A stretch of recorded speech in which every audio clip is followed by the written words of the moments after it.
welcome to Destination Animation, your trip around the world of cartoons and anime, stop motion and puppetry, special effects and CGI, and everything in between.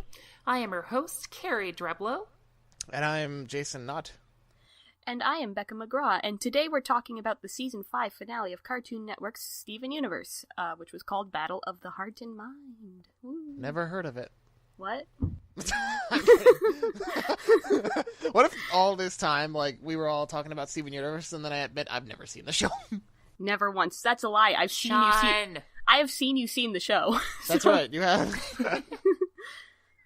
Or as Manic Pixie Nightmare Girls Jessica called it, not so jokingly, Boy Galaxy. Boy Galaxy. There was a comic, oh boy, I love Boy Galaxy. And she's like, oh yeah, my kids love that too. Oh. Oh boy, damn Galaxy. animation age ghetto. Anyway. Well, it's a good show for kids. It's a good show. Well, but I see what you mean. It's like dismissing it because, oh yeah, my kids like that. I would never. Like this show, I do wish that I had it when I was a kid. Oh my god, we'll talk about why. Everything would have made more sense. I know. Mm-hmm. I just gotta say, for our listeners, hi listeners, hello. So, when we started this podcast, it was back when the previous Steven Bomb aired, Steven Bombs being packets of episodes, and we lost a chunk of the audio, so that episode never happened, so... Sorry. We didn't get to talk about Ruby being a cowboy. Yeah. A gay cowboy. Probably the peak of the series. Yes. Yep, I reckon I'm just going around saddling up my... Anyway. Oh, that was good. Let's talk about what is this show? What the heck is this? What the heck is this show? So, Steven Universe is the story of a young boy named Steven who lives in a universe. Who lives in a universe in Beach City. Yep, Beach City, based on, the Atlantic coast of, Maryland, Virginia, I believe. The state is actually called Delmarva. Okay, yeah, it's Delaware then. Yeah. Yeah, and not so subtly, the state to the north is Keystone, and then there's, Big Apple City. Yeah, Empire City. Empire City, okay. It's where Cole McGrath lives. So yeah, it's about this boy, Steven, who has this gem in his tummy, and it gives him powers, and he has these three powerful ladies who also have gems in their bodies, who, help him out with his powers. And that's all we're going to say before dropping the big fat spoiler warning. Don't listen to this episode if you don't follow this show. This is the Season 5 finale. What the hell are you doing? Yeah. Get out of here. This is an episode that, you really cannot talk about it without talking about the spoilers and the subtext. Yeah. So, yeah, this is a discussion of the cultural importance in addition to everything that happened, and, mind equals blown, because holy smoke, stuff got real in this episode, and the feels, and... I literally cannot think of a single thing to discuss that wouldn't be a spoiler. Yeah, so listen, Season 1 is very long. It's 52 episodes for some reason. And it's a slow start, but if you keep with it, it gets good very fast. And you know what? To say it's a slow start, it's still a good show. It just becomes a great show later on. Yeah. Yes. It's a bit sillier in the beginning. It's episodic and... Slice of life shenanigans. Yeah. Things like cat fingers and... Yeah, but it all leads up to something. Yes. Yeah. This something, in fact. Let's talk about it. Yeah, go ahead. Maybe I will. Oh, history of the show? Do we want to talk about that? Oh, yeah, right. Yeah, so this was created by, this whole thing, this universe of Steven, was created by Rebecca Sugar, who was well known as a storyboard artist and songwriter on Adventure Time. Mm-hmm. So basically, when it was first announced that she was going to leave Adventure Time to start her own show, I was immediately ready to follow whatever she was going to do, because she did some of my favorite episodes. Yeah. She pretty much informed the character of Marceline the Vampire Queen. Yeah, the last episode she boarded was Simon and Marcy, which I'm pretty sure that's still my favorite episode of the series. And then a couple months later, I think Steven Universe would air. I think that's how it happened. Yeah. In late 2013 it aired. Yeah, and this show we started watching together. You were the one that said, hey, there's this great new show starting. And, we watched all the episodes as a group from beginning to end. Yeah, we did. Becca and I bonded over our mutual crush of Pearl. It's true. Pearl is what informed our relationship today. Yes. Basically. And it's just been... I love that I got to share the show with you, my best friends. Aw. I'm glad we all loved it. Yeah. And you know what? What we're saying now kind of has a sense of finality to it. The show's not over as far as we know. It's just this was a big ending to a big season, a big arc. Mm-hmm. Yeah. So, there is kind of a sense that we have to treat it with that kind of weight. With what I've heard, like, Rebecca Sugar originally pitched the show with, like, a 5-year plan of, like, all right, well, this is where we're going to start. This is what we're slowly going to introduce. These are all the spoilers, and this is what we're eventually building up to at the end of that 5 years. This is the end of that 5 years. So, yeah, the show is not done yet, at least not from what anyone's heard, but this is basically the conclusion of the biggest arc that was planned from the beginning. And I think Cartoon Network would have told us if it was ending, because they told us it pretty well in advance that Adventure Time was ending. They better have told us. Like, that's what got me so confused watching this ending. There was no announcement of a finale. You think they would have hyped it up in their marketing. Yeah, for sure. Yeah, they really didn't build up to it. No. Yeah, it wasn't like I was thinking about that. It's like, wow, this really wasn't like the Avatar finale where they were like, Aang finally faces the Fire Lord in a special 5-part epic episode. It was epic. I still remember that anyway. Man, we should talk about Avatar someday too. The M. Night Shyamalan version, please. Oh, no. Spare us. Let's talk about a good show, though. Stephen's kind of like Aang. Well, sort of. I would probably put Avatar and Steven Universe as my 2 favorite modern cartoons at the moment. That's pretty fair. I'd say that as well. Yeah. Sure. For different reasons, but yeah, they were both just awesome. You say for different reasons, but I think at their core, they have a lot of the same or similar philosophy of, like, feelings and goodness in things that, like, I never really thought about it before, but I think if I sat down, I could justify writing an essay.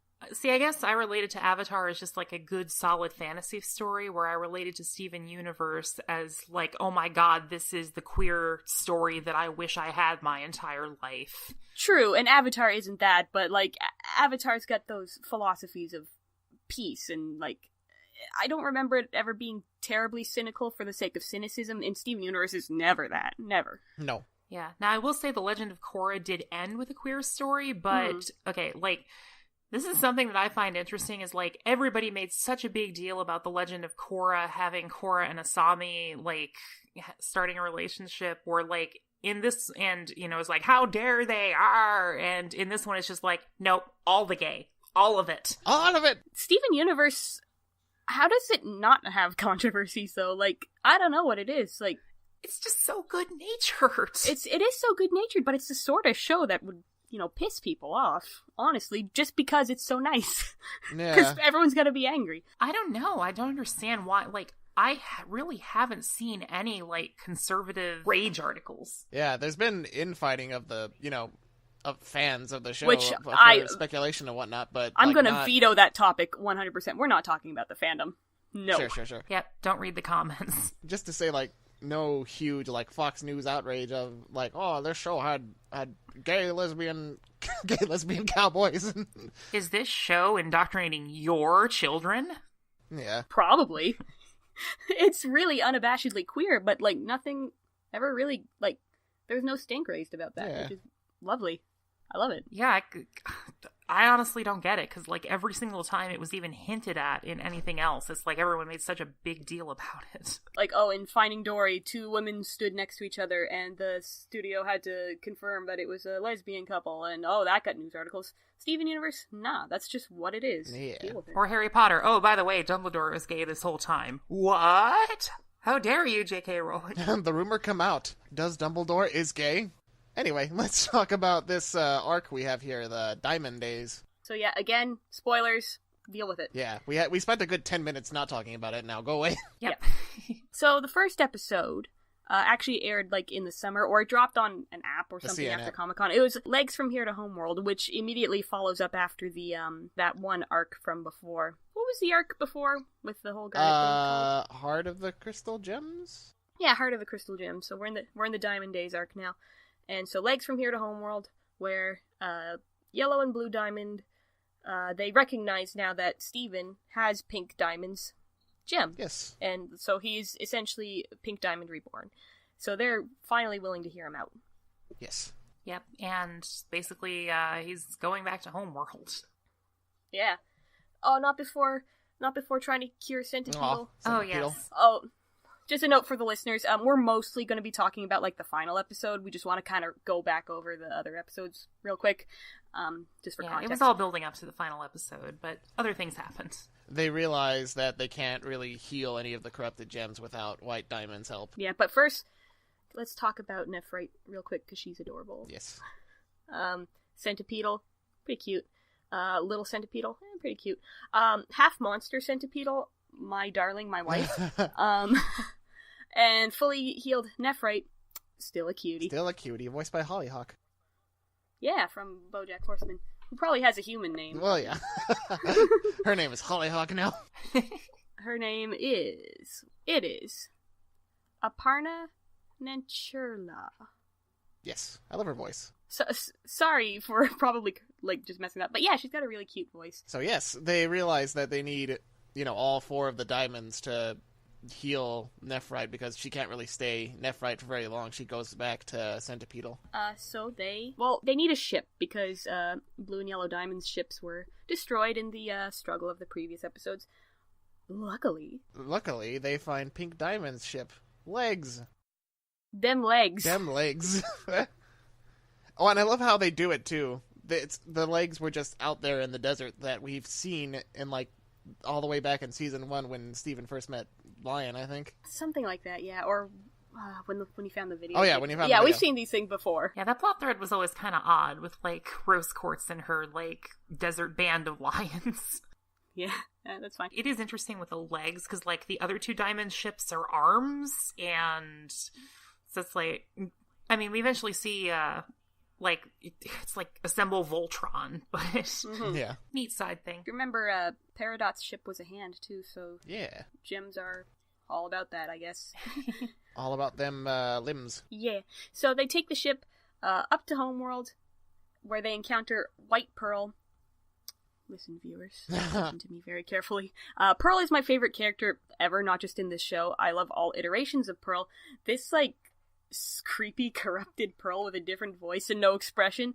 I'm love her. And a little crack over her left eye. Yeah. All they had to do to make her way creepier is just add a different voice other than Dee Dee Magnol. Yeah, for sure. Because generally, the same voice actress will play all gems of the same type. But nah, there's just. She appears and just immediately so many questions. Yeah. It's so scary. They are not answered when Steven gets bubbled into White Diamond's personal, headroom. Oh, and White Diamond. What is it? We're in, the 155-ish episodes. Yes. At this point. So a lot of build-up, and here's White Diamond, and they nailed it. Jesus. No matter what I could have come up with, this is way better. All she is just standing there in this room, in the middle of this room, and this beacon of light, and she's in this T-pose of dominance. Yes. And they don't even spend a minute together. She says, "Oh, hello there, Starlight. It's so good to see you. Did you get it all out of your system? Okay, bye." Yeah. She's so creepy and imposing. Yeah. It's very good. It's highly good. Very, very highly good. Who does her voice again? I just had her page open. She is voiced by Christine Ebersole. Yeah, she's a Broadway person, right? Singer? Yeah, oh, here's a cute story, actually. So, I guess someone saw a show that Patti DuPone was in alongside this actress Christine Ebersole, and they were getting Patty's autograph, and they're saying, "Oh, I love you as Yellow Diamond," and she said, "Oh yeah, and Christine plays White Diamond too." And this was months ago, and the fan was like, "Oh, did she maybe misspeak? I'm not sure," and it turned out to be true. Yeah. I guess Patti DuPone has a reputation for screwing with people like that. Yeah. We talked a while. Well, okay, I guess we didn't release that episode, but we talked about how Yellow Diamond's voice is just this perfect, imposing, serious voice. Something about White Diamond's voice. It's authoritative in such a self-assured way that it's oh my god, how do I even question this person? She's like a mom who I'm scared of. A kindly matriarch who will F you up. Yeah, basically. A narcissist. Yeah. That's what she is. She won't hear your way. It's her way or the highway, and it's scary. It's too real. For sure. It's my way or the highway, glob glob it.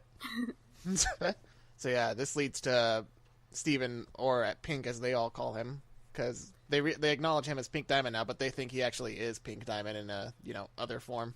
Yeah. He gets locked in his room, or Pink's room. This is very confusing. Yeah. They have a party, which we'll talk about in a minute, and, the other diamonds are you're going to stay in that form? Yeah. Yeah. Yeah, so they think it's just like Pink doing another one of her silly little games, and yeah. Last note I want to talk about White Diamond in this episode. The way she's drawn as a background element is something I didn't catch on until like someone pointed it out to me, and I like looked at it, and it does give her kind of an extra otherworldly look to her. On top of the fact that you can't really make out her face because she's glowing so brightly, she's just such a good presence, and it makes it look like she's been there for like eons, which she probably has. Yeah, she's basically a giant white canvas with these like striking eyes with eyelashes and this striking mouth that looks like it would be drawn in like ruby red, but it's all black. Yeah. You say she's been there a long time. You'd think there'd be like cobwebs or something on there, but no, she's too perfect for that. Yes. Supposedly, but whatever. Supposedly. We'll get to that. So the next episode is Familiar. It's familiar, but not too familiar. But not too not familiar. Oh, it's familiar. Everything's so familiar. Carrie got the right one. Yeah, so this is Steven. Basically, he's in Pink Diamond's room. He's trying to figure out what the heck to do. And he keeps having, like, flashbacks. He's always kind of had this weird connection to Rose/Pink Diamond where he kind of has their memories. Just gets little snippets of them. Oh, the pebbles are in this one. Aw, pebbles. They're so cute. I guess, yeah, it was confirmed a while ago that, like, any type of mineral can potentially become a gem. So these are pebbles. Little pebbles. Little pebbles. Barney! They do, like, the housework in the gem world. Oh. They, like, pop up from the floor and the wall. They're house elves. Oh, yeah. I thought of them like the mice from Cinderella. Yeah, they're totally the mice from Cinderella. That's true. They even weave Steven a dress. Yes. Cinderella. Pink diamondy, pink diamondy. This episode's neat because he tries to go to like the other two diamonds, yellow and blue, and approach them, see them in their chambers, and we kind of get a look at like how gem things work, and it's weird. Yeah. Is this where they're doing, like, he's, like, talking about how he wants to throw a party to get White Diamond's attention? Yeah, he comes to the conclusion that he wants to throw a party to get her attention at the end of the episode. Yeah. Which leads into the next one. Yeah, this is the one where, like, yellow diamonds in the sauna and blue diamonds in the pool. Soaking away their emotions. This one's pretty straightforward. I think it's, like, 50% song. And it's a good song. It is. Yes. It's a cute song. So, yeah, straightforward episode, that one. Steven gets a cute new outfit. And stuff happens. Then the next episode, and I was mistaken, this is episode 155 of the series, is Steven throwing the party. Together Alone. Together Alone, it's called. Yeah. And again, talking about, like, the differences between the Earth culture and the Gem culture, like, Steven he's like, oh, it's gonna be great, we're gonna have a confetti cannon, and we're gonna dance, and they're like, what? That is not how this works. And it's basically just supposed to be like, your subjects will come up and be judged by you, and they will praise you on your radiance. Yeah. Then all dance in sequins, boringly. Yeah. And, Blue is so nasty about his friends coming to, about how Amethyst is, quote-unquote, too short, and how Connie's like a human, and she's really nasty about Garnet. It's it's like uncomfortable how nasty she is about Garnet. It calls itself a Garnet? Oh, I hate it. Blue is probably the nicest of all the diamonds, but that's not saying much. Yeah, like that kind of just reminds you that she's still a diamond. Yeah. Hashtag shivers in LGBT. Yeah, exactly. That felt a bit too real. Exactly. I'm sure that's what it was meant to evoke too. Yeah. It's the worst. The worst. But yeah, at the party, Steven's, kind of biding his time, hoping that White Diamond shows up, and her Pearl does. Her Pearl. She's all, White Diamond will not be here. She's too busy. She has better things to do, I think. Yeah. But what does she do? She just sits there or stands there the whole time in her headroom. And you know what? Maybe that's what she considers better things to do than this. Maybe. So, I mean, this sucks, and Steven's just down in the dumps. Then Connie wants to dance with him, and they dance, and they form Stevani, which is always pure and good. What happened? And then the cutest moment in the show happens, where, yes. I am Spartacus. I am Gaiacus. Yeah, they, everyone's like, what the heck, a diamond and a human fused? Excuse me? Like, it's bad enough when different gems fuse. Like this. Excuse me? Excuse me. Oh, Jesus. But yeah, Amethyst and Pearl obviously jumped to his defense, but then Ruby and Sapphire, who did You'll split have up. to go through me. Yes. With Opal and... And then this random gem from the audience pops up and is like, and me! Oh my gosh, I thought I was the only one! Yeah, the Jade fusion. Also played by Aparna Nancherla. Really? I'm so sorry about your name. It's a fine name. We just can't pronounce it because we're dumb. Yes. We're too white. We're too white for this. Yes. But yeah, she is a cutie. Yeah, like, can I go on a tangent for a second and talk about how, like... Yes, please do. As somebody who does LGBT activism videos on YouTube, I am going to be using this as an example of why representation matters. Like, seriously. I mean, I just had an experience where for the first time I was reading a comic where there was a character who was trans and, like, the entire cast just didn't even notice or care, and they were still, like... This character was seen as, like, very feminine and beautiful in the canon, and it's like, I had just never seen people like me represented like that. It was... I don't know. I'm, like, 33 years old. This should not be hitting me on this kind of level of inspiration, but it does. It's like... I mean, I grew up in the 90s. It's like the only time you saw trans characters, they were the butt of a joke. Yeah. And so, you know... Representation matters. This is a perfect example of it, where it's like seeing other people like you. It's like, oh my gosh, I'm not the only one. Yeah, absolutely. You hit it on the head. And on the head. It's sad it took so long, but it's nice because the people who are making these stories are, fellow LGBT people. Yes. And they have the freedom to tell these stories now, and it's beautiful. And shows like Steven Universe will pave the way for that. Yes, for sure. Yeah. Rebecca Sugar did talk about how kids who are growing up and are experiencing same-sex attraction, it's like children who have opposite-sex attractions, they grow up seeing that, their orientation is normal and their relationships are cute and innocent and totally normal, where for people who are outside of that, they only see, like, every single one of their relationships is tainted by this, like, is this relationship pure? It's always, like, scandalous. And so she said, specifically with Garnet, that she wanted to have a character that showed the kids that their relationships could be just as cute and innocent and adorable. And it is. So that was like a huge motivator behind this show. Yeah. It's true. And I freaking love it for it. Yeah, absolutely. It's so good. Like, representation as a whole in kids shows recently has just had a massive boon. It's true. It's been getting better. And it will keep getting better, and that's lovely. Lovely. Actually, I have a thought, because we did mention earlier about Pixar trying for those points with the couple in Finding Dory. Mm-hmm. To me, they scored better points in Incredibles 2 when they had Void talking about how seeing another super doing good made her feel better, made her feel happy for herself. I was thinking exactly that. Yeah. She's not even a canon LGBT character, but like... Not canon, but ask any fan. But... Okay, I know she's not canon, but she's wearing the LGBT uniform. Pretty much. That's the colored side mullet. That's how we dress.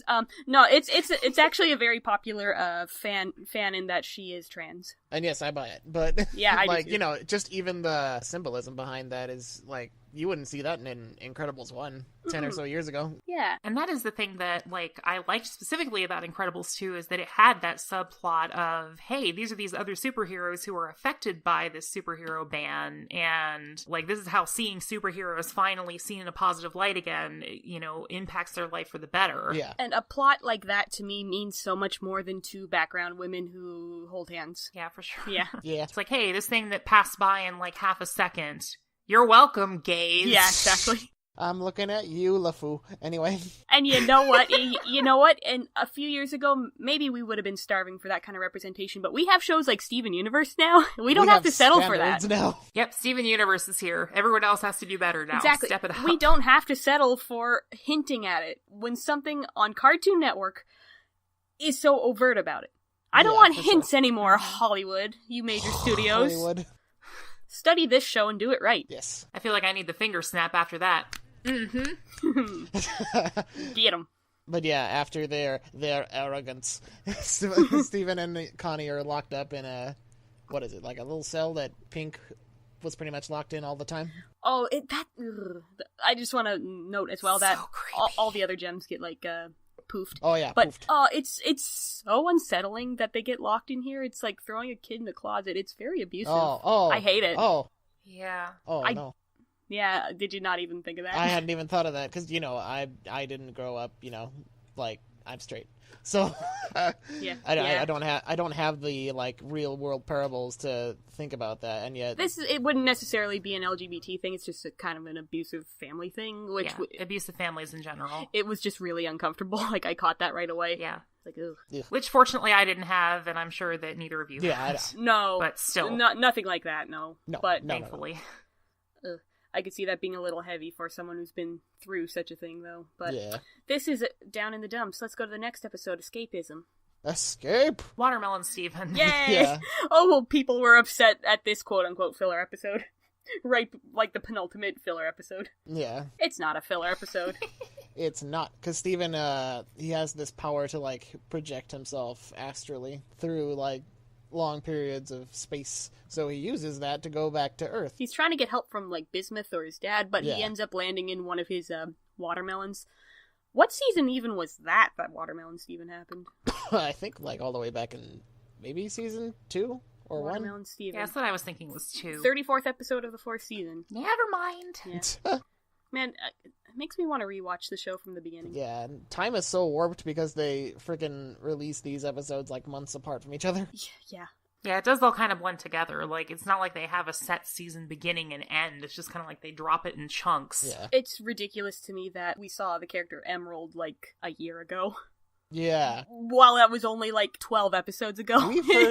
We first saw Jeez. Pink Diamond in the flesh 1 year ago. Yeah. 1 year ago? Oh. 1 year I don't ago. think it was even a year ago. Yeah, I remember watching it with Becca when we went to Disneyland. Yeah, so it would have been early January. Oh, okay. Yeah. Yeah, a year ago. Jeez. And, like, but, like, it's only been, like, 10 episodes since then, if It's that. crazy. It's crazy. Cartoon Network, what the heck are you doing? you aired 10 episodes in a year. That's garbage. Playing a billion episodes of Teen Titans Go. That's what they're doing. Hooray! Hooray! Which I can't badmouth that show because apparently the movie was very good. It was good. very funny. It was funny. But still. Escapism. Escapism. Yes. Let's escape from that topic. Into the embrace of Watermelon Steven. I think a lot of because Watermelon Steven, he sees that they're basically like these two sects of tribes for the watermelons. Yeah. What was it? One of them like kind of worships Watermelon Steven, and the other one, like, what was their deal? I haven't seen that episode since it aired. I'm trying to remember.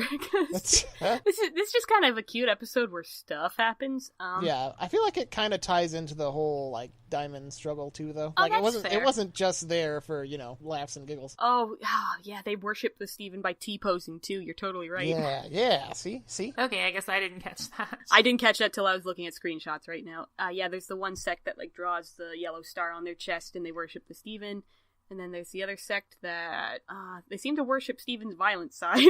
Yeah, yeah, that must be it. Steven's not a violent boy. I was gonna say, Steven has a violent side. These watermelons seem to think so. To be fair, he did eat them. He ate watermelons at one point in his It's life. true. Okay. That is true.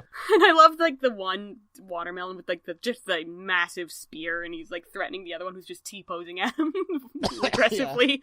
It's silly. Like, I think it's more about like Steven trying to find the balance between one side that wants peace and the other that wants war, like something like that. Yeah, like trying to find the balance between the diamonds and the crystal gems, trying to reunite them or unite them because they were never reunited. I mean they were united in the sense of the gems used to, Yeah, heckin'. rule over them. You're fooling yourself. We live in a dictatorship. What's the song in this A episode? self-perpetrating autocracy in which the working classes have... There you go, bringing class into it again. Anyway, yeah, there was a song in this. It was like a little... Who sang it? AJ Michalka, who is... Yeah. That's, what's her name? That's Stevani. Right? Yeah. Yeah. That's cool. It's like a neat little, like, ukulele thing over Watermelon Steven kind of sailing towards home, and his boat gets crashed by this watermelon shark, I think it was. Yep. And, like, he's floating adrift, and Lion finds him and takes him back to Bismuth, and Greg and Lapis and Peridot were poofed during the fight between blue and yellow, so gems were forming. Yeah. For now. For now. So, we were only supposed to talk about these episodes briefly. But, so let's talk about the last episode. Change Your Mind. Change Your Mind, which was advertised as Battle of the Heart and Mind, which, okay. If you change your mind, I'm the first in line. Honey, I'm still free. Take a chance on me. Anyway, you get to start singing ABBA without me joining in. And this is the finale of season 5, and this is the main event. Here's what we're here to talk about, listeners, dear listeners. All right, folks, we're here for the main event. In this corner, Steven, Blue Diamond and Yellow Diamond. In this corner, White Diamond. They're gonna get their butts handed to them. They're gonna get what's for. So this is a 44-minute special, so it's basically 4 episodes in one. Takes up 4 production codes. Yes. And it's big. It's big. And it's epic. And things get real. It starts out with another one of those pink diamond dreams that Steven's been having. But it ties it in pretty well, because it starts out as, Steven as Pink Diamond, and Blue Diamond comes in like, I can't believe you made a fool of yourself. That's me trying to do an Irish accent. I can't believe you made a fool of yourself. You had it better the first time. I know. I noticed something during this. While he's dreaming, like a worm appears randomly, and that just reminded me of Adventure Time, the episode King Worm, where worm, which is one of my favorite episodes, where a worm would symbolize that like they're still in the dream. Mm-hmm. So that was neat. Ah, okay. Hey guys, embrace me. Did Rebecca Sugar work on that episode? No, she might have. King Worm. Let me see. I'm curious now. It kind of strikes me as one that might have been hers. No, it wasn't. Well. Rats. Steven slowly turns into pink, and you realize, oh, it's a dream. And then he wakes up, and he and Connie are still in the cell. Whoa, deja vu.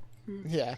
Blue Diamond comes in. I can't believe you made a fool of yourself, Pink. But what does he do? He kind of wins her over about how, like, look at how garbage you treated Pink and me. Yeah, there's a very, very heart-rending discussion where, he's talking to Blue Diamond about, like, how many times did you put her in here? Oh, yeah. Ouch. Yeah. And Blue, softy as she is, like, just kind of crumbles onto the floor and, like, oh no. There's a lot of really cool animation in this episode, as deserved.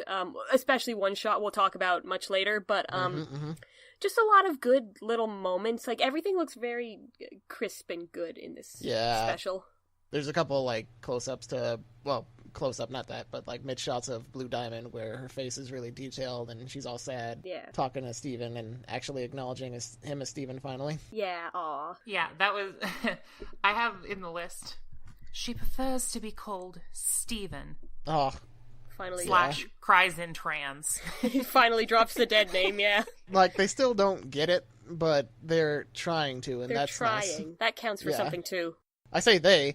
I say they, because Yellow Diamond actually catches Blue smuggling Steven and Connie out of their cell and trying to get the other gems, who have been poofed and are recuperating in Yellow Diamond's clutches. Yeah, and that scene in particular, I found the quote, it's, maybe Pink thought you were right when you locked her in here when she messed stuff up, but I know what it's like to have a loving family. And we don't do stuff like this to each other. This isn't normal. No holds barred in this episode. Like, they are calling you out. That's right, listener. They're calling you out. They're calling you out. For that time, you know when. Yeah, and again, it's like slowly each diamond down the line starts getting it. Like, Yellow starts getting it when... She and Blue get into fisticuffs. Yeah, at one point, Yellow stops crying. Oh god, the scene! Yeah, Yellow starts crying.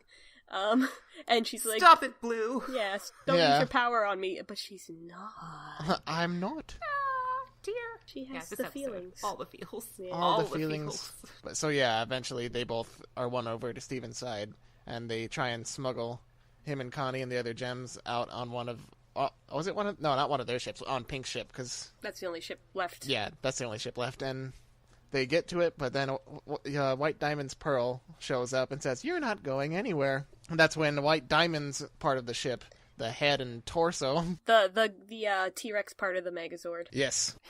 It comes alive and starts attacking them, right? It attaches to the legs, and... That's right. Yeah, the diamond ships form Voltron. Yeah. Well, not entirely yet. Not until part 2, when Blue and Yellow's ships arrive. And who should arrive on these ships? It's the B Team Crystal Gems.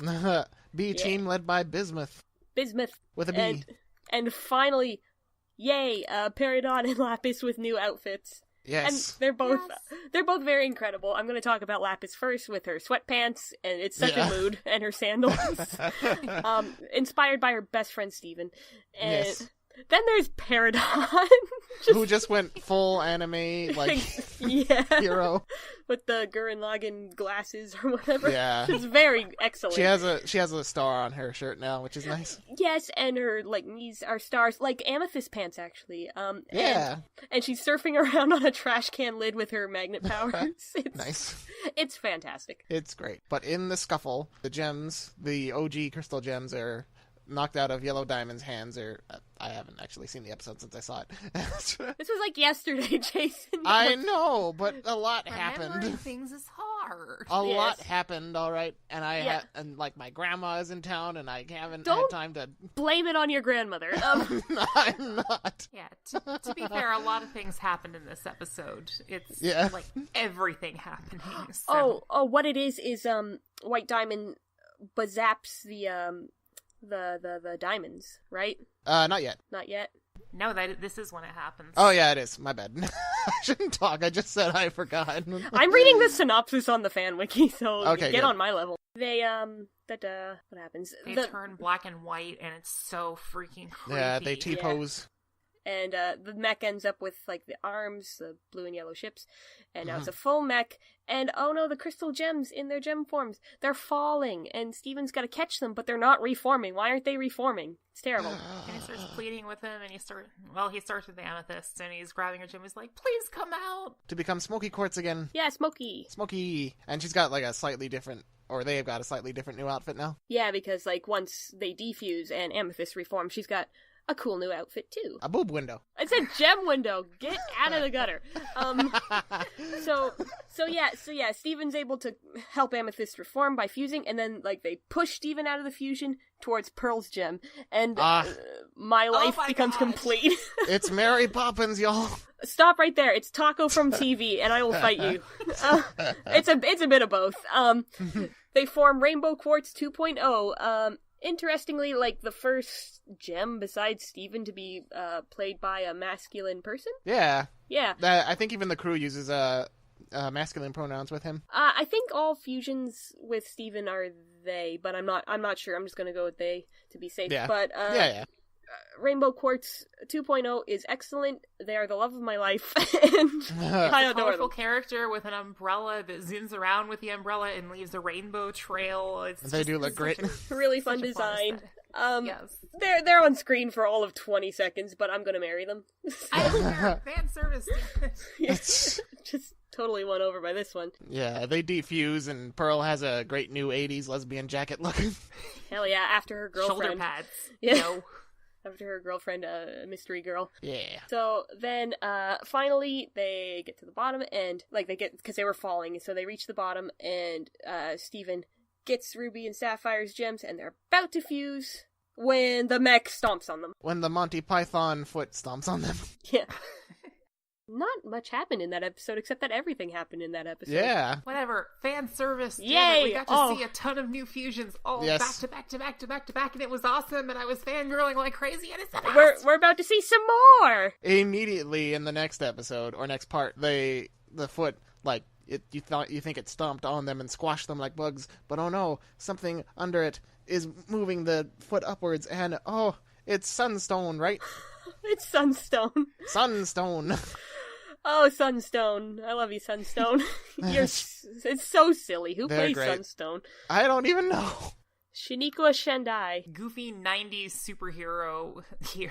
It is the least human looking of all the gems, and it's great.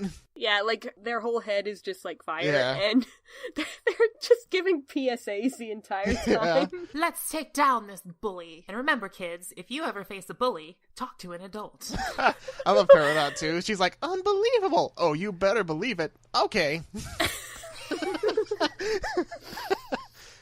So still good. just fan gushing. So good. And I love, like, their weapon is, like, suction cups. Yeah. They're just very convenient. Tries to climb up the mech. Still doesn't quite make it, though. So you know what that means. It's time. It's time for a full team Crystal Gems OG fusion. Yeah, they're gonna form Obsidian. Obsidian.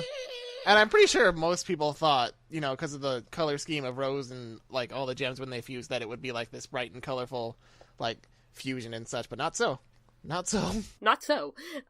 They're just, like Obsidian, they're very darkly colored, all black, with, like, these cool, fiery lines all through their body and hair. It's the temple. It's the temple fusion. It's like lava. It's great. Yeah, it looks just like the temple, which is, like, what's been theorized since fusion was first revealed. Yeah. They've got that cool second mouth, like Alexandrite, which I love. They, like, what is it they do? They have a sword, but they create it by, like, shoving a hilt into one of their mouths and, like, pulling it out. They summon all their weapons, mush them together into the hilt, and put the hilt, like, into their mouth and draw this huge fiery sword. It's the coolest thing I've ever seen. It's so cool. This is the coolest thing. I was like, whoa. I love This is like the reveal of that sword from Pacific Rim. Oh, yeah. It's hilarious, though, because they form, and Peridot's like, whoa, they're huge! But they're still really small compared to the mech. But that doesn't stop them. They climb up the mech with the sword. Yes. And also... Connie, too. Yes. That's what I was about to say. Surprise, Bismuth made a new sword for Connie. It's the best. Spoilers, listeners, we're probably recommending this. Oh, yeah, by the way, this is my favorite show. Yes, this is probably way where we are now. This is probably for the people who've seen it, but if you're a weirdo, then go see it. What's wrong with you? Yeah. Well, no, it's just we usually end the episode with, do we recommend it? Yeah, spoilers. In case our, like, gushing for the past 20 minutes straight has not made it evident. You know what? I'm actually squealing in pain. I hate this show. Oh, God. Man, this show. It's so excellent, it just makes me so mad. It kind of... I have an anecdote. Okay. The show kind of makes me a little bit mad because I had the idea of, like, people who had powers from gems in their bodies, like, about a year before the pilot for the show dropped. It sucked. I can't do that idea anymore. Anyway, Obsidian fights off the white diamond and gets to the head. Like, you have the synopsis. You do it. Man, I don't know. They they get inside the mech. Yes. And oh man, then White Diamond, like, zaps them all and T-poses them all. Oh my god. And then she, like... that whole thing. She picks up Steven, and she...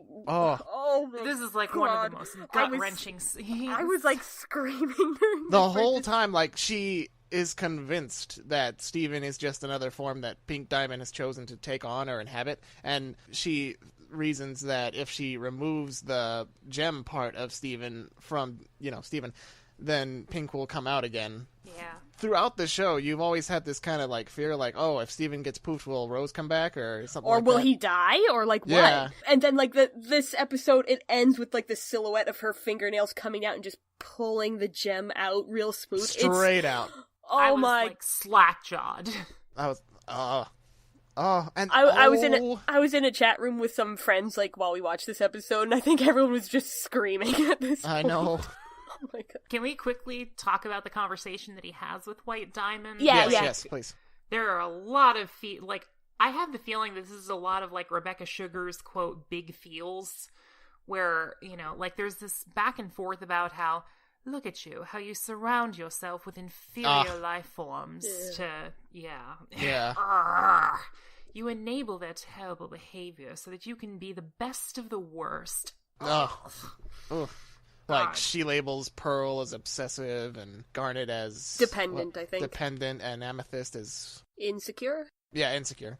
Yeah. Yeah, and again, just talking about my own personal feels, like, this is my background, is as a trans person that was in the Christian church for a long time and had to deal with this, like, dichotomy of perfection versus at what point are you just, like, trying to find excuses for your own, well, in my case, like, sin, but similar things. Like, this is a serious LGBT feel here is, that constant nagging thought in the back of your head of, are they right? Am I really just, like, I cannot watch this without feeling like, okay, Rebecca Sugar's probably got some internalized stuff with this too. Oh. Like, just big Her, feels. or, I mean, to the crew's credit, like, she doesn't make the show by herself. There's a lot of people on this team. She is, what is she, bisexual and non-binary? Yes. So she's definitely got feels herself, but let's not ignore the fact that this is a big crew of people. Oh, for sure.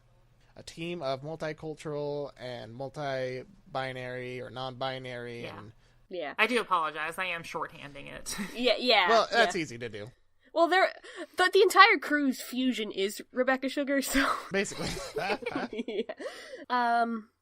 Yeah. Oh, White Diamond. But yeah, man. just everything about this scene is, like, gut-wrenching. And, like, White Diamond talks about how she makes things perfect. Oh, yeah. And she's flawless, and yeah. The next episode, or part, it starts with this split screen effect. Like, you first see Steven on the right side, and then there's just this white light on the left, I think. Something like that. I was really curious what they were gonna do here, because there's an episode of Rick and Morty, I think it's the first episode of, like, the second season, where there's some time travel shenanigans, and the screen keeps splitting, and it's a really cool episode. I should show you guys. So I thought they were gonna kind of do something tricky like that. They don't end up doing it, but that's fine, because they do other things. Yeah. It's always kind of jarring to me, those split screen effects, if it's not done well. Like in the original Carrie, they do that during the prom scene, like when all the carnage is happening. And like... oh yeah, not Carrie, our co-host, Carrie, the Stephen King novel turned film. But perhaps now you know what I'm capable of. Oh, we knew what you were capable of. Steven's gem, like, it first turns into, like, the silhouette of Pink and then Rose and then finally Steven itself before it lands, and it's a pinkish version of Steven. Of a highly pink version of Steven. Yes. So yeah, it like cycles through its forms like we've seen the other gems do before when they reform. Mm-hmm. And I think this is the fact that like he's all pink is like, yes, this is the pure gem form of Steven. Yeah. And meanwhile, human Steven, like Connie's trying to help him up and everything because he's dying, like straight up. Yeah. He's not doing well. I don't know if he's dying, but he's like pale in color and struggling. I got the impression that he was dying, like, just from how weak he was and how he couldn't even stand up by himself. Yeah, that was always a theory. It's like, because Steven is like the fusion of human and gem, like what would happen if his gem came out? Would he die? It didn't look like he had long for that world. Would he die? Would he die? Would he shrivel up and... No! Go to the corner, Jason. You greedy dirtbag! Okay, we gotta do... Stop, right there. We gotta do the Lorax for an episode. We've talked about it enough. Yeah. We'll do it for Earth Day. Yes. But yeah, like, White Diamond is just, like, pissed that, like, he didn't reform as Pink Diamond. Oh, like, yeah. What? She's gone. She's gone. He shouts in it, like, ooh. Knocks her over. Yeah. It's like the first time we've seen her, like, out of her T-pose. And it blasts, like, a crater, and she's... Oh, she's so mad that White Diamond. She's pissed. She's trying to, like, zap him, but he keeps throwing up this shield, which it's not Steven's shield. It's not the cute round shield with the rose. It's just, like, this fractal thing. Like, it's more like a rock or something. Yeah, it's like a geodesic shape. Yeah, like, there's no humanity in it anymore. Oh, Steven is trying to crawl over to his gem, but he can't, and Connie has a Samwise moment where she lifts him up and takes him over herself. Yeah, and, like, the whole time, just White's trying to intervene, she can't intervene, and finally they reach each other, I think. Is there anything else that happens? Side note, this scene was animated in part by a certain, very famous American animator. What's his name? James Baxter. James Baxter! Yes. He is, and you're a horse. And he, and, I wish, what if the whole show had this budget, this James Baxter budget? Oh, James Baxter, please do more shows. Whole shows. Just this really beautiful scene of, like, Connie, like, hands human Steven to gem Steven, and human Steven starts laughing and embraces the gem, and the gem, he was just stoic the whole time, but he breaks into a smile, and they hug each other, and they're spinning around, and, like, the camera pans around them. That moment where he breaks into a smile, it's like, it's so sweet. Feels. Even just the smooth motion of White Diamond, because she's, like, prone on the ground, but she, like, looks up and her eyes open slowly. It's just all nice and good, and James Baxter's a very talented man. He is so good. He is a modern-day Milt Kahl, I'll say. Oh, yes, totally. Yeah, I think that's fair. I wish 2D animated movies were still in surplus and James Baxter was an animator on them. Man, what if, what if, like, the upcoming movie in the fall, like, kind of has this kind of animation, but maybe not quite to this level, because That's ridiculous, That would be but great. it would be really nice. Fluid animation in general is just so beautiful to look at. And, like, this show's awfully gorgeous, like, most of the time as it is. Yeah. For a TV budget and everything. They can pull off some pretty things, but, like, this, you know, is something else. Yeah, this really was like the shot in Hunchback of Notre Dame where that girl, like, embraces Quasi, and, like, there's that sigh of relief moment, and the camera is slowly turning around them. It's like, ah! Or, like, the scene in Prince of Egypt when Moses talks to God, the burning bush. Like, it had the same emotion to me. Yeah. It reminded me, just thinking of James Baxter's works, like the scene in Prince of Egypt where Moses and his wife are, like... Yeah. They're having the discussion right after the burning bush, and, like, so much is being said just in the motion. Yeah, for like, sure. There's no dialogue in that part. Just like here, they're just laughing, and it's beautiful. Ugh. And then they fuse back together, and Stephen is whole again. Gem back in his tummy. He says, I'm me. I've always been me. Like, he's always struggled with that so much, like, thinking that he's just his mom or a reincarnation of his mom. Not knowing his place. Yeah. Yeah. He's Stephen. He's a good boy. He's a good boy. And White Diamond just kind of goes nuts, like, pounds on the ground, like, where's Pink? Where's Pink? I don't get it. You're acting like a child, and he just, he slam dunks her. I am a child. What's your excuse? Which is a callback to the pilot. Yeah. If y'all remember. What is it? He has, like, the time travel thing. It's like, why are you such a butt face? Yeah. I can't help it. What's your excuse? Or something like that. Yeah. And, like, this embarrasses White so much that she turns a shade of pink. She goes off color. Yes. Uh-oh. It's enough to make Got her lose control of all the other gems, and she kind of, like, slumps off into a corner and just like, no, but I'm supposed to be perfect. What's wrong with me? Yeah, and I feel like this is the entire purpose of the show, is this line right here. It's, if I'm not perfect, then who am I? If you're not Pink, then who are you? Yeah. Who's anyone? Yeah. This is where Greg's line comes in. I think you were about to say it. Well, there's Greg's line, if every pork chop were perfect, we wouldn't have hot dogs. Or another way it's explained is, where was it? I lost my place in my notes, I apologize. Oh, no worries. There it is, okay. You know, if you just let everyone be whoever they are, maybe you can be whoever you are, too. Cries! That's a callback to one of the songs from the episode where Steven and Lars and Sadie are stranded on the island. Why don't you let yourselves be wherever you are? Yeah. Why don't you let yourself just be whoever you are? Whoever you are, yes. Yeah, that's how it ends. Yeah, and I feel like that's the entire message of the show, is that, you know, you're not even, quote, imperfect. You're you. Yeah. Like, your imperfections are what makes you you, and there's nothing wrong with that. I'm getting feelings now for, like, the end credits song from, like, Volume 1 of the soundtrack. Yeah. Just, it's about loving yourself for who you are. Mm-hmm. Because we're all unique. It's like what Rose, like, in her first speaking part, like, in the video there, like, all our lives are so complex but so simple. We're, like, humanity, we're all... It's what appealed her to humanity, how we're all our own individuals versus the gems who are all, like, set in their roles. Yeah. This show's amazing. A goddess has a use. She can help you start a war. Yeah. A sapphire has a use. She can tell you what it's for. We are more than what our uses are. That's what Steven convinces the other diamonds. Again, all the LGBT feels. All the other gems come back, and even the pearl that White was using, it's pink pearl. Aw, she's still got her eye broken, though. What a wooby. I love her. She's still cute, though. Yeah. And, you know, they're like, well, they're gonna help White Diamond metaphorically and actually just leave her own head, like, because she's been in that ship for who knows how long, and they're gonna take her to Earth, show her all those wonders. Yes, and they drop right into a Sadie and the Killers concert. Sadie Killer and the Suspects. Oh, that's it. Playing Greg's old song, Yeah. Let Me Drive My Van Into Your Heart. It's a cover song. Yeah, you know what? What a good, like, bookend, too, because I think, what was it? Gemglow was the first episode to air, but I think Laser Light Cannon was the first episode produced, so it's got the pork chop line, and it's got this song. Yeah. So just a nice bookend. Like, such a silly line. If every pork chop were perfect, we wouldn't have hot dogs, but it, like, comes back in such a emotional way. Yeah, in such a poignant way. Yeah. It's just Whatever, it's a cute line. Yeah, that's what I'm saying. Yeah, it's cute.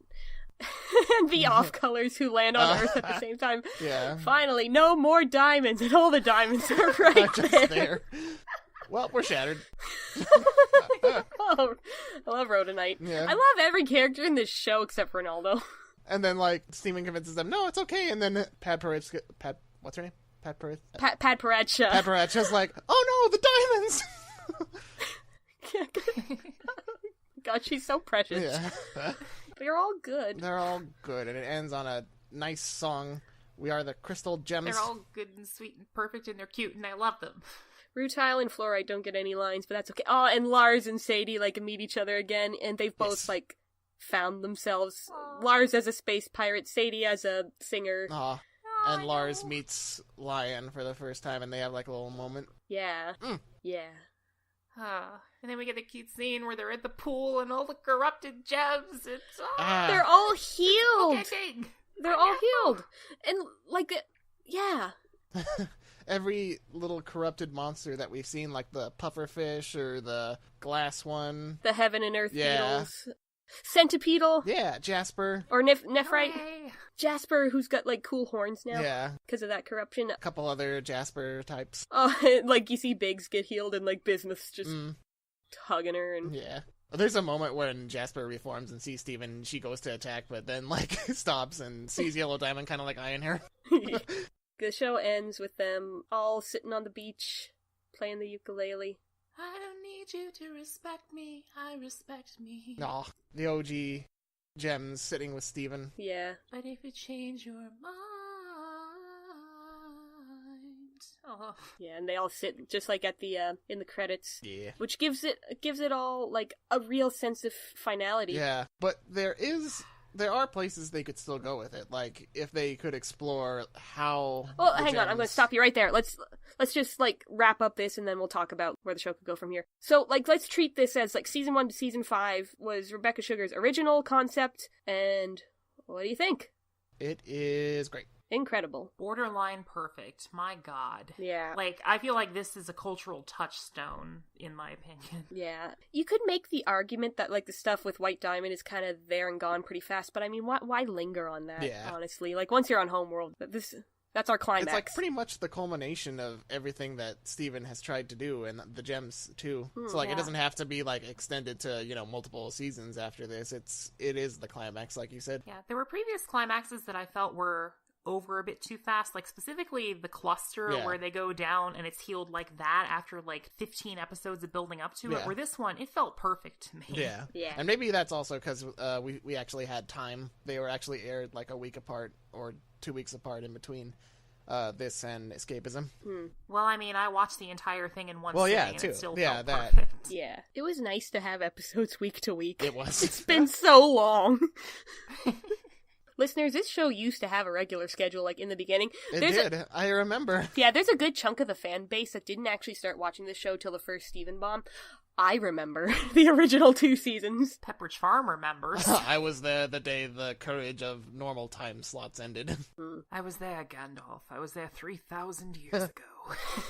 In 2013. Mm-hmm. Okay. Yeah, so where's the show gonna go from here? Sorry to cut you off on that before, sweetie. That is a very good question. I don't know. I really think they could do more, like, exploring how the other gems, corrupted gems, and even, like, the gems that are still loyal to the diamonds deal with this post-diamond authoritarian rule. I could see it going back to Slice of Life for a while. Yeah. We still gotta learn more about Mystery Girl. That's true. Oh, yes. They did say they weren't done with her yet. Yeah, and Emerald's only shown up once, and I think they did confirm that she would be back again. Aha. So there might be some space adventures. You know what? Maybe that's it. Maybe there's going to be a splinter of Gem Society who, like, fights back or something. Yeah, because, like, even with all the diamonds on Steven's side now, there has to be some pushback. Yeah. But who knows? Yeah, this is something that I was thinking. Just because the overall system has now potentially, theoretically been healed, like, that doesn't necessarily heal all the damage that's already been done. So there's probably still stuff that they need to clean up. Yeah, now that we've collapsed the matriarchy, now what? Hashtag smash the matriarchy. No. Whatever, down with the cis heteropatriarchy, which in this case is the gem hierarchy. Yeah. It would be interesting, I thought, and like, as I was thinking, like, oh, where do they go from here? Like, I thought it would be interesting to do with, like, a time skip, which is something that a lot of fans have, like, you know, thought of for a while now, but it would still be pretty neat. That's true. That could be interesting. Another thing that I thought is that maybe they do, like, a prequel sort of thing where they actually have Rose as a character or something. I don't know. Yeah, Misa called Jar Jar Binks gem. I don't know. No. I was just going to say something horrible. There's that one gem from the art book that caused a lot of controversy. I thought of that too, but I said no. You didn't say it. I did. shot that Oops. down in my head before I even put it out. I did too, but I still said it. We'll tell you about it after, Carrie. Okay, yeah, I don't know what you're talking about, so whatever. But yeah, prequel idea would be pretty cool. Or, just any other flashback episodes they have featuring the exploits of the old OG crystal gems. It'd be hard to, also have Steven in there is the problem, and, it's Steven's show. That is true. It is called Steven Universe. I'm interested. I trust them. I trust them to do well with it. See, the show itself probably stayed so tight and consistently good because they had such a plan for it. Mm-hmm. And I'm sure they knew they were going to be able to, go beyond their 5-season plan. Because I think they got renewed for season 6, a while ago. So I'm sure they have something in the works. Yeah. I trust them. Yeah. There's been no word about anyone major on the show, leaving the crew or anything like that, so... Yeah, I do have total faith in this crew that they can keep it good wherever they go. After seeing this, do whatever you want, guys. I am behind it. I am for it. We're not worthy! We're not worthy! I am. Anyway. My cat's trying to put me to bed, so shall we wrap it up? Sure. And this time actually do the thing we're supposed to do when we wrap up instead of just me closing the episode early? Yeah. we forgot to do our sign-offs last time. Oh my gosh, we did. Now no one will know how to follow us. Well, we also did kind of a cold opening, so... That is true. Yeah, that was just our spontaneous episode, whatever. Yes. Just trying to get back into the swing of things. You like what I did with that pun there. I do. These are the jokes, people. So, listeners, we were actually planning on doing a retrospective of 2018 and a look forward to 2019 in animation this week, and then Steven Universe happened, so we didn't. Yep, change of plans. We'll probably do that for the next episode, though, so look forward to that. But until then, my name is Becca McGraw. I am a digital artist, bit of an animator, recently working in game dev. Wow. Just little projects. But you can find all my work at rebexorcist.com, or you can find me at rebexorcist on Patreon. And I am Jason Knott. You can find some of my amateur reviews on blogger.com under whatever reviews. And I am Carrie Dreblow. I'm going to do something different this time. You can find me, since we talked about LGBT activism, at my YouTube channel, Cheetah King 243. That is CheetaKing 243. I talk about transition stuff, LGBT activism, and I am planning on starting that channel back up. I haven't made a video in 2 years, but I'm going to get on it. Yay. Jump on it. Jump on it. Looking forward to it. Okay, so, Custer. On it. Jump on it. Okay, anyway. I'm sorry, you can't give me a musical introduction without me doing the song. That song is probably racist. Anyway. Midge, play us out, hurry!